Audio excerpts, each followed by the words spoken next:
YSR Congress party సంస్థాగత నిర్మాణ బాధ్యతలు 6 నెలల్లో పూర్తి చేయాలి.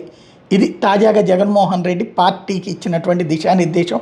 ఆల్రెడీ ఈ ప్రక్రియ ప్రారంభమైందన్నటువంటి విషయాన్ని చెప్పుకొచ్చారు. ఏదైతే పొలిటికల్ అడ్వైజరీ కమిటీ తొలి సమావేశం సందర్భం మొన్ననే అందరినీ నియమించిన తర్వాత దాదాపు 33 మంది ఏమో తాజాగా చెప్పుకొచ్చినటువంటి స్టేట్మెంటు, పార్టీని పునర్నిర్మించే కార్యక్రమంలో భాగంగా వివిధ విభాగాలకి నిర్మిస్తూ వస్తున్నాం. ఇప్పటికే జిల్లా పార్టీ అధ్యక్షులందరినీ నియమించాం. వాళ్ళు క్షేత్రస్థాయిలో గట్టిగా యుద్ధం చేస్తున్నారు. వైఎస్ఆర్సీపీ యుద్ధ వాతావరణంలోనే పుట్టింది. పార్టీ పుట్టిన తర్వాత 10 ఏళ్ల పాటు మనం యుద్ధ వాతావరణంలోనే ఉన్నాం. రాబోయే రోజుల్లో పార్లమెంట్ నియోజకవర్గాలకు పరిశీలకులు నియమిస్తాం. పార్టీ రీజనల్ కోఆర్డినేటర్లకు వాళ్ళు అన్ని రకాలుగా సహాయపడతారు. ఇది పార్టీలో సమన్వయానికి బాగా ఉపయోగపడుతుంది. ఈ నియామకాలు పూర్తయితే పార్టీ యంత్రాంగం పూర్తి స్థాయిలో నిర్మాణం పూర్తయినట్టు అవుతుంది. జిల్లా అధ్యక్షులు, పార్లమెంట్ నియోజకవర్గాలకు పరిశీలకులు, పిఐసి ఏర్పాటు, ఇలా అన్ని రకాలుగా పార్టీ నిర్మాణం అవుతుంది. అలాగే కింది స్థాయిలో జిల్లా కమిటీలు, నియోజకవర్గాల కమిటీలు, మండల స్థాయి కమిటీలు కూడా దాదాపు ఏర్పాటయ్యాయి. ఈ గ్రామ స్థాయికి కూడా పార్టీ వెళ్ళాలి. బూత్ లెవెల్ కమిటీలు కూడా ఏర్పాటు చేసుకోవాలి. వచ్చే 6 నెలల్లో మొత్తం నిర్మాణం పూర్తి కావాలి.